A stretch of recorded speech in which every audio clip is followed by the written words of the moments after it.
Biblia inasema Mungu akageuza ile ahadi, lile neno lake, akamtuma Isaya yule yule akarudi kumwambia Hezekia, Bwana amekuongeza miaka mingine 15. Amen. Haleluya. Alitumia neno gani Hezekia? Ukisoma maombi ya Hezekia utakuta ni yale ni sawa na Isaya 43:26. Ni sawa na 43:26. Sababu pale ndipo ambapo Mungu anatuita tumkumbushe. Anatuita tumkumbushe ili tusemezane, tupate kupata haki yetu. Na Hezekia alirudi mbele za Bwana, akamkumbusha namna alivyotembea naye, akamkumbusha yale ambayo aliyafanya, akamkumbusha mambo ambayo amefanya kwenye kazi yake, kwenye ufalme wake, namna ambavyo alijitoa kwa Mungu, akamkumbusha, akamwambia, ndio nilipa Mungu, nipe, bado nataka kuishi na nataka kuendelea kukutumikia. Mungu akamwambia hamna shida, miaka mingine 15. Sasa sikiliza, Isaya alikuwa ni nabii mkubwa sana kwenye nyakati zao.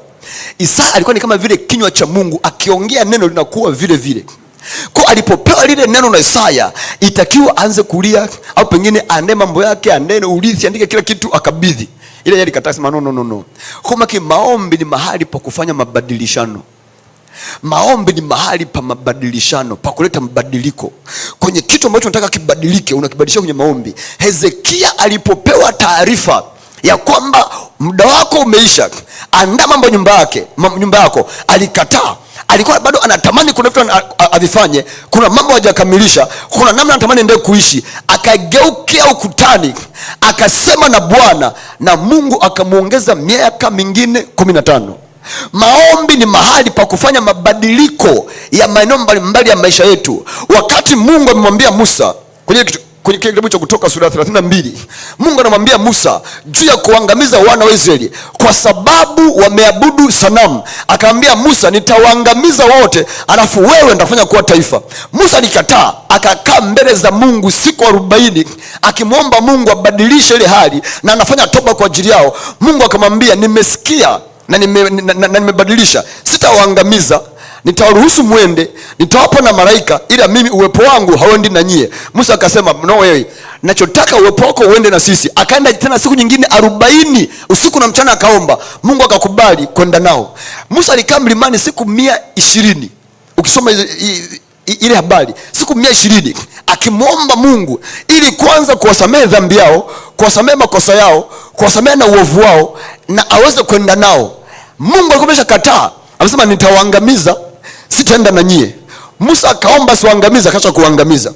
Akasema sitaenda na nyie, nitawapa malaika. Musa akaomba aende nao, asiwape malaika, na Mungu akakubali kwenda nao. Kwenye maombi ni mahali pa kufanya mabadiliko. Haijalishi kuna kitu kimeingia kwenye maisha yako, unamwomba Mungu, Mungu abadilishe kile kitu, abadilishe ile mazingira, abadilishe ile hali. Yanabadilikia kwenye maombi. Amen. Amen. Amen. Kwa mabadiliko tunayoyataka kwenye maeneo mbalimbali ya maisha yetu, maombi ni lazima. Amen. Na hatuachi kuomba wala hatuchoki kwa sababu tumeomba sana. Tunaacha kwa sababu tumeona majibu. Ndio maana Musa alikaa siku 40. Mungu akabadilisha kimoja, hakubadilisha vingine, akarudi tena siku 40. Akabadilisha siku 40 mpaka Mungu akabadilisha vyote. Tunaelewana? Elia alikaa akaomba mpaka Mungu akamtendea jambo. Amen. Haleluya. Haleluya. Haleluya. Elia tumemwangalia pia. Amen. Yesu mwenyewe tumemwangalia. Yesu mwenyewe alikuwa ni maisha ya maombi. Kwa vitu alikuwa akiviona anaenda kwenye maombi, si ndio? Hata alipofika mahali akaishiwa nguvu, akachoka, akaanza kuangalia mateso atakayoyapata baada anapoenda msalabani. Biblia inasemaje? Akaenda kwenye magoti, akaomba. Biblia inasemaje? Malaika wakaja wakamtia nguvu, si ndio? Aliomba, hakuomba kidogo. Biblia inasema aliomba mpaka jasho likatoka kama matone ya damu. Wewe umeomba hata jasho lijatoka, ulishakata tamaa. Mwenzako aliomba mpaka jasho, matone ya damu, unajua mpaka matone ya damu yanatoka. Yaani imagine, hatoki maji, zinatoka damu. Yesu kama mwanadamu kama sisi, aliomba mpaka damu zikatoka.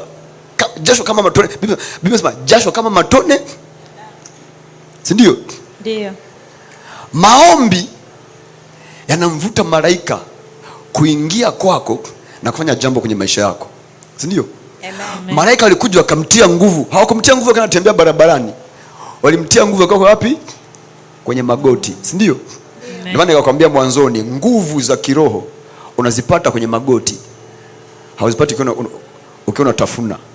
Unazipata kwenye magoti. Hauzipati ukiwa unapiga soga. Unazipata kwenye magoti. Na malaika wanaingia kazini ukiwa kwenye magoti. Amen. Amen. Haleluya. Amen. Haleluya. Amen. Haleluya. Amen.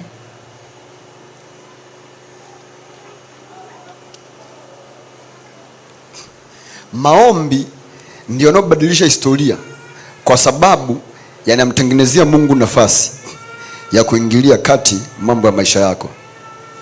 Amen. Amen. Amen. Amen. Maombi yanampa Mungu uhalali, kibali chenye uhalali wa kuingilia mambo yanayohusu maisha yako. Usipoomba, Mungu hana uhalali wa kuingilia mambo ya maisha yako. Mungu ni Mungu, anaweza yote, ila kuna sheria na kanuni zinazomuongoza za kiroho. Hakuna kiumbe, hakuna kitu chochote kile cha kiroho chenye uwezo wa kuingilia kati mambo ya duniani bila kwanza kupata ruhusa ya mwanadamu mwenye mwili, kwa sababu mwanadamu mwenye mwili ndio aliyekabidhiwa hii dunia. Neno la Mungu linatuambia mbingu ni mbingu za Bwana, lakini dunia amepewa mwanadamu, si ndio? Amen. Kwa kama tumepewa wanadamu hii dunia, Mungu mwenyewe hana mamlaka ya kuingilia kati mambo ya duniani mpaka kwanza awepo mwanadamu mwenye mwili ambaye atamfungulia mlango wa kuingia. Ndio maana Mungu anatumia wanadamu kama malango. Tunaelewana? Amen. Ndio maana Mungu, Adamu alipozaa wana, alikuwepo Abeli. Abeli alikuwa ni lango la Mungu kupita kuingilia duniani na kufanya mambo yake duniani. Ndio maana Kaini alikuwa, ile vita ya Kaini na Abeli haikuwa vita ya kawaida, ilikuwa ni vita ya kwenda kufunga lango la Mungu akose pa kuingilia. Ndio maana Mwanzo sura ya 4 Mungu anamwambia Kaini, dhambi ipo inakuotea mlangoni, lakini unapaswa kuishinda. Inamotea wapi? Inamotea wapi? Mlangoni. Kwa sababu ilikuwa inatafuta kumwangamiza nani? Abeli, ili kufunga lango la Mungu kupita na kuwagusa wanadamu na kuigusa dunia. Tunaelewana? Amen. Ndio maana alipokufa Abeli, husikii tena mambo Mungu kusema na wanadamu, humsikii. Humsikia. Sikiliza. Adam alipofuzwa bustani ya Edeni, Mungu hakusema tena mpaka Abeli alipokuja. Mungu akaanza kusema, ndipo akaanza kusema. Mungu akasema.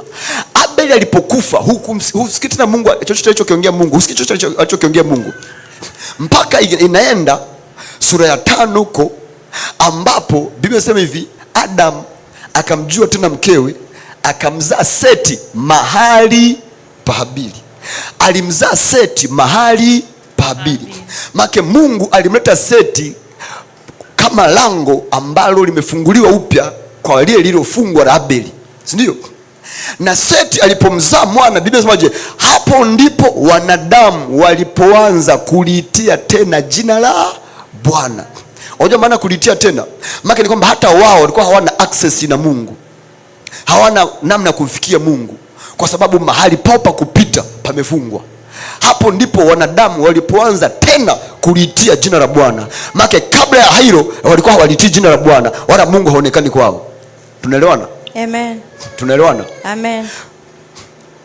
Kwa hiyo maombi ni njia ambayo inamfungulia Mungu mlango wa kuingia na kuigusa dunia. Ndio maana Biblia inamuita Yesu ni Adamu wa pili, kwani amekuja kukaa kwenye nafasi ya Adamu wa kwanza. Kuna vitu vilifungwa kwa Adamu wa kwanza, vinafunguliwa na kutupata pia kupitia Yesu Kristo kwa Adamu wa pili. Amen. Tunaelewana? Amen. Ndio maana katika ulimwengu huu wa kibinadamu, chochote kile kitoka ni kwenye ulimwengu wa roho kiingie kwenye ulimwengu huu wa kwetu, lazima kwanza kitu chenye mwili kihusike. Ndio maana hata waganga na wachawi, hata shetani mwenyewe lazima atafute mtu mwenye mwili, awe mganga, awe mchawi, awe mshirikina, amtumie. Ndio maana kuna watu wa kila aina, kuna watu wa vitu vya ajabu, ndio maana kuna watu wa vitu vya, ndio maana lazima atumie watu wakajiuze huko, atumie watu wawe wahuni huko, atumie watu wavute bangi, wawe majambazi, watumie silaha waue. Lazima atumie mwenye mwili. Na ndio maana hata Mungu pia kuigusa dunia na jamii lazima atutafute sisi ambao tumempa maisha yetu, si ndio? Amen. Si ndio? Amen. Ndio maana watu watatafuta bundi, watatafuta paka, lazima kipo chenye mwili, sababu ulimwengu wa roho hauna mamlaka ya kuingia kwenye ulimwengu wa kimwili kufanya kitu duniani bila kupitia chenye mwili. Haiwezekani. Lakini sasa maombi maana yake nini? Yanampa Mungu uhalali, yanampa Mungu kibali. Ni sasa na wewe utaka kusafiri kwenda kwenye nchi nyingine, lazima uwe na visa. Usipokuwa na visa na hauna passport, hauruhusi kupanda ndege kwenda kwenye nchi nyingine. Hata kama una kibali unaruhusa kuingia, ila lazima uwe na kibali cha kukuruhusu kuingia. Kwa hata Mungu mwenyewe inabidi apate kibali cha kumruhusu kuingilia mambo ya maisha yetu, na hicho kibali anakipata kwa njia ya maombi. Tunaelewana?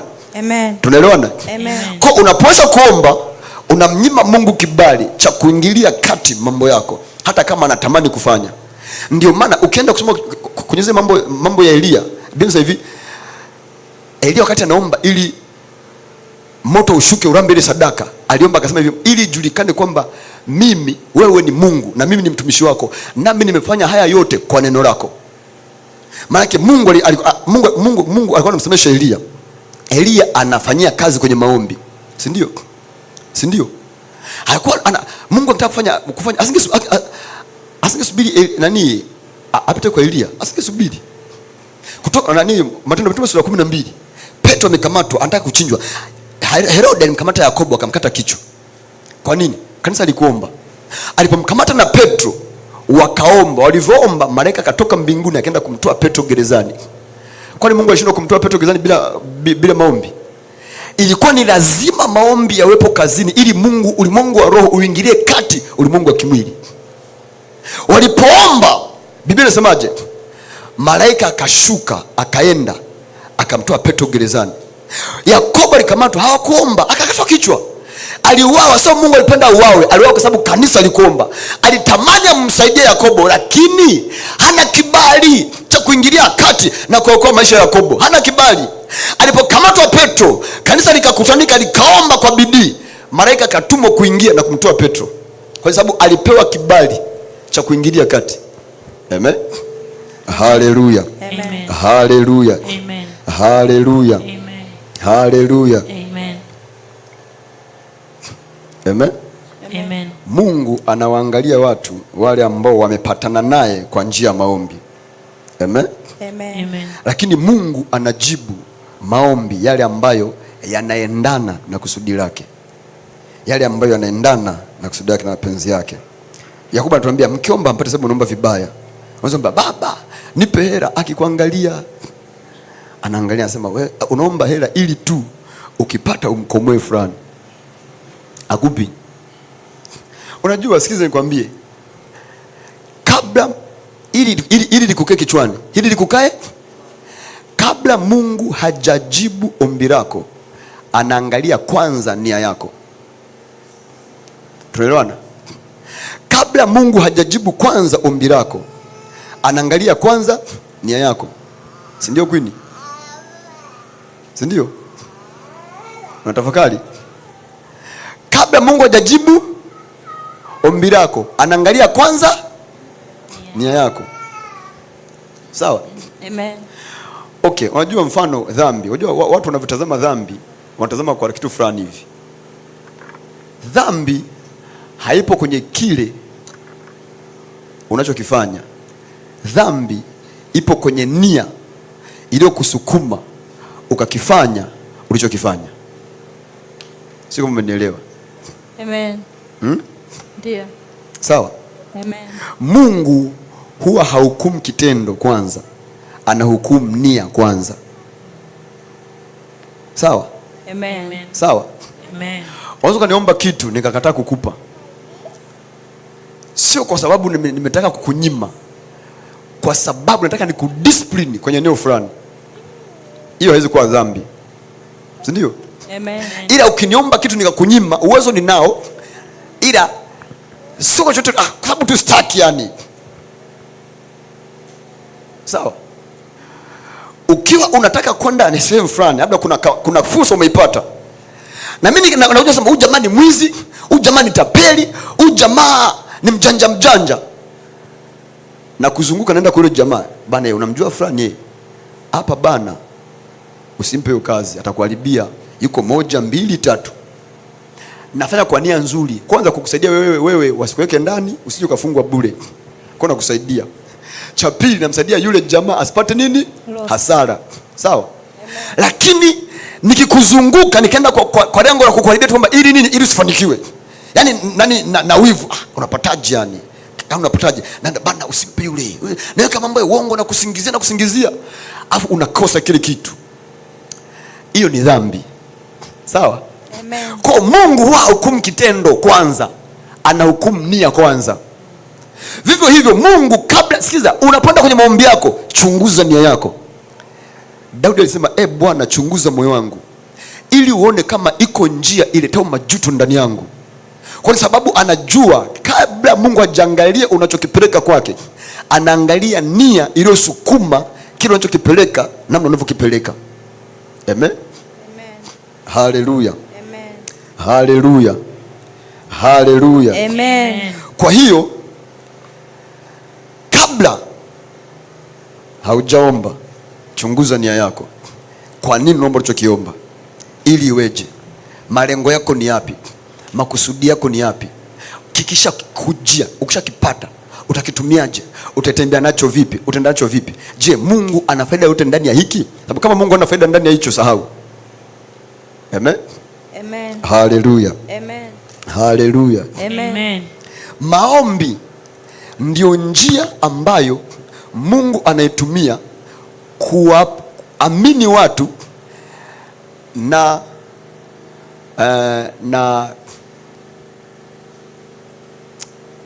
kuamini watu kwa interest. Nifanyaje? Kuamini watu iko hivi. Mimi naweza kukupa kitu hata kabla sijakuamini, alafu na kuamini baada ya namna ulivyoendana na kile kitu, si ndio? Amen. Si ndio? Amen. Ila Mungu ni tofauti na wanadamu. Mungu anakuamini kwanza ndo anakupa kitu. Mfano, kuna nafasi ya kazi, ninakupa nafasi ya kazi na nakuajiri kwenye ile nafasi. Kukuamini kwangu ni namna ambavyo utafanya na utafanya kazi kwenye ile nafasi, si ndio? Ndio nakuamini. Au jamani mwaminifu, ukimpa kazi anafanya hadi mwisho. Ukimpata 100 haipotei, si ndio? Lakini Mungu sio hivyo. Mungu hakupi kwanza afu ndo anakuamini. Anakuamini kwanza ndo anakupa. Sawa? Amen. Kwa maombi ni mahali ambapo unatengeneza uaminifu wako na Mungu. Panatengeneza uaminifu wako na Mungu. Mungu anaangalia ule muendelezo wako wa kimaombi, makubaliano yako ya kimaombi uliojiwekea, namna unavyoyatii, namna unavyosimamia, namna unavyoyakamilisha bila kuweka visingizio, hata katikati ya magumu, katikati ya vikwazo, katikati ya kila sababu ya kukufanya usifanye, unaojikuta umefanya. Anaamini kabisa kwamba huyu hawezi kuniangusha, then anakupa. Tunaelewana? Kwa maombi ni mahali pa kutengeneza uaminifu wako kwa Mungu. Mfano, umejua kwamba mimi kila siku saa 11 kamili lazima niwe kwenye maombi. Nitakuwa naomba kila siku risali moja asubuhi kabla sijatoka. Unaomba leo, kesho, keshutwa. Siku ukikutana na stress, hauombi. Siku kazini umeambiwa lazima muwahi na umeshajiwekea sitatoka ndani kwangu bila maombi. Unanyanyuka kama vile panya le kimbizo na paka, unakurupuka shuka kule, unaona hata hujatandika. Mungu anaangalia anasema huyu hapa. Sawa? Kwenye Mwanzo sura 49 mstari wa kwanza, wakati Yakobo anawabariki watoto wake, alisema Ruben mzao wangu wa kwanza, malimbuko ya nguvu zangu, umewapita wote. Ila kwa kuwa ulikinyaji kitanda cha baba yako, ile haki imenyang'anywa, hautakuwa vile ulivyotakiwa kuwa, amepewa mtu mwingine. Kinasema hivi, unstable as water. Yaani hauko stable, uko legelege. Hii ndio umepapata? Yes, Mwanzo 49 mstari wa wa 3. Biblia inasema Ruben mzaliwa wangu wa kwanza, nguvu zangu, malimbuko ya uweza wangu. Umewapita wengine kwa ukuu na kwa nguvu. Hebu sikiza kwa maneno. Ruben mzaliwa wangu wa kwanza, malimbuko ya nguvu zangu. Unajua kwa lugha nyingine kwamba anamwambia Ruben, yani mimi Yakobo nikiondoka, utakiwa wewe ndio ubaki kama Yakobo. Yani wewe uwe mimi, uwe vile nilivyokuwa. Mzaliwa wangu wa kwanza, wewe ndio malimbuko ya nguvu zangu. Umewapita wote kwa ukuu. Umewapita wote kwa ukuu na kwa nguvu. Na kwa nguvu. Umewapita wote. Umempita hadi Yuda. Umempita mpaka Yusufu kwa ukuu na kwa nguvu. Mstari, umeruka mpaka kama maji. Umeruka mpaka kama maji. Umeruka mpaka, umeenda overboard. Basi usiwe na ukuu. Usiwe na ukuu. Kwa sababu ulikipanda kitanda cha baba yako. Umeruka mpaka kama maji. Basi usiwe na ukuu. Anasema unstable as water. Maana hauko stable. Uko fragile. Yani upo kama haupo. Maana kuna hadi unaweza kwa Mungu afu hauendelee. Sikiza. Kwa Mungu kinachomata sio kufanya jambo fulani. Kinachomata ni kuwa na muendelezo kwenye lile jambo unalolifanya. Sio unanisoma? Kwa Mungu kinacholipa. Sikiza, ndio maana Mungu haji mwanzo, anakuja mwishoni. Anakuja mwishoni baada ya kukuamini. Nakwambia hivi, hakuamini mwanzo, anakuamini mwishoni. Akiona ule muendelezo wako, kama ni utii, ule muendelezo wako wa utii. Kama ni kwenye maombi, umeshajiwekea ratiba, muendelezo, namna unavyokana ratiba, namna muendelezo wako. Ile muendelezo unakufanya anajua huyu yuko stable. Kuna mambo ataleta kukujaribu, kukuondoa kwenye hiyo, kwenye makubaliano yako, kukuondoa kwenye uliojiwekea. Atakuletea kila sababu, atakuletea kila kikwazo, atakuletea kila kipingamizi. Akiona umebaki pale pale, anajua huyu uko stable. Haunyang'anyi zile nguvu. Anasema una nguvu na umewazidi wote kwa nguvu na kwa ukuu, lakini kwa sababu hauko stable, umenyang'anywa nguvu zako na ukuu wako. Tuelewana? Amen. Tuelewana? Amen. Ni mambo gani ambayo umejiwekea kwa Mungu? Vijana wanashaka kundi la maombi. Wakaomba mara 11, 14 sio ngapi? Siku hizo naomba wawili, siku nyingine watatu, siku nyingine wanne. Sikiliza, hawezi kumuona Mungu kwa staili hiyo. Leo umeomba, kesho umetoroka. Ukishajiwekea, iwe mvua, iwe jua. Si ndio? Iwe njaa, iwe shibe. Hakikisha unasimama kwenye lile jambo kwa udi na uvumba, sababu Mungu anaangalia uaminifu, anapima kiwango, anakuamini kwa namna ulivyojiwekea. Namna ulivyojiwekea. Namna ulivyo, akishakuamini pale, sasa kwa gharama yoyote ukishajiwekea kwamba mimi nitakuwa nafanya mmoja, mfano umesema kwamba kila siku lazima nisome neno, lazima nitafakari. Anaangalia siku na anaruhusu makusudi, anakuletea mambo mengi, anaondoa mkono wake, anaruhusu shetani kujaribu, kama vile ambavyo Mungu alimruhusu shetani amjaribu Ayubu. Anaokaa pembeni, shetani anakuletea vitu vingi, unaubiza na nini, wanakuwekea vikwazo huko, anaangalia, je, utaendelea kubaki pale pale? Akisha kuamini. Amen. Amen. Shida ya Wakristo, hatutengenezi uaminifu. Uaminifu, nimekwambia, wa Mungu tofauti na wanadamu. Mwanadamu anakupa kwanza, then anakuamini baadaye. Si ndio? Mungu haiko hivyo. Mungu anakuamini kwanza, ndio anakupa jambo. Sawa? Amen. Sawa? Amen. Asipokuamini hakupi. Na atakuamini kwa njia, atakuamini kwa namna ambavyo unatembea na yale makubaliano ambayo ameweka au umeweka kama kundi au umejiwekea wewe. Ukishakubaliana nayo, namna unavyoenda nayo na kukaa nayo. Amen. Amen. Mfano, ukiwa unasimamiwa na mtu kwamba lazima kila siku utoe ripoti. Umeomba, umesoma neno, niambie ulichokisoma, niambie ulichokipata. Usisubiri ufuatilie, upige simu. Sasa no. Mungu anasema wewe bado ni mtoto. Hujui namna ya kuwajibika. Bado ni mtoto. Na Mungu hawezi kumpa mtu mtoto. Sawa? Wagalatia 4 mstari wa 1 unasemaje?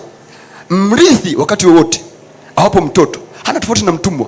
Urithi wake unakuwa chini ya mawakili na waangalizi mpaka mpaka atakapofikisha umri ule ambao uliamriwa na Baba. Ndivyo Wagalatia anavyotuambia. Anasema sisi nasi tulipokuwa katika dhambi tulikuwa kama watoto wadogo. Kwa maana unaweza kuwa katika Kristo Yesu, ili akikupima kwenye mambo ya kwako anakuona kama mtoto. Anakuona kama mtoto. Mambo yako, baraka zako, vifurushi vyako, package za kwako zinakuwa zimeshikiliwa, hazitaachiliwa kwako mpaka amepima ule ukomavu wako. Na anaupima ukomavu wako kwa namna ambavyo unajiwekea magano, unakaa kwenye mambo mmekubaliana, iwe ni kwenye kikundi, iwe ni wewe binafsi ambao umejiwekea binafsi. Kwa sababu sio kila kitu lazima, kuna mambo ambayo ujiwekee wewe kama wewe. Katika mambo yako na Mungu, wewe kama wewe, wewe kama wewe. Ile pia kuna magano ya vikundi. Uko kwenye kundi fulani, mmekubaliana mambo ya kimungu, lazima ufanye vile vile. Mambo ambayo tumependa kanisani, lazima ufanye vile. Akishaona unatii kwa kiwango hicho, anakuamini, anakuhesabu kama mkubwa, anakuhesabu kama mtu mzima, sio kama mtoto. Tuelewana? Kwa Mungu sio issue ya umri. Kwa Mungu ni issue ya namna unavyoshikilia na kufanya. Amen. Amen. Haleluya. Amen. Haleluya. Amen. Haleluya. Amen.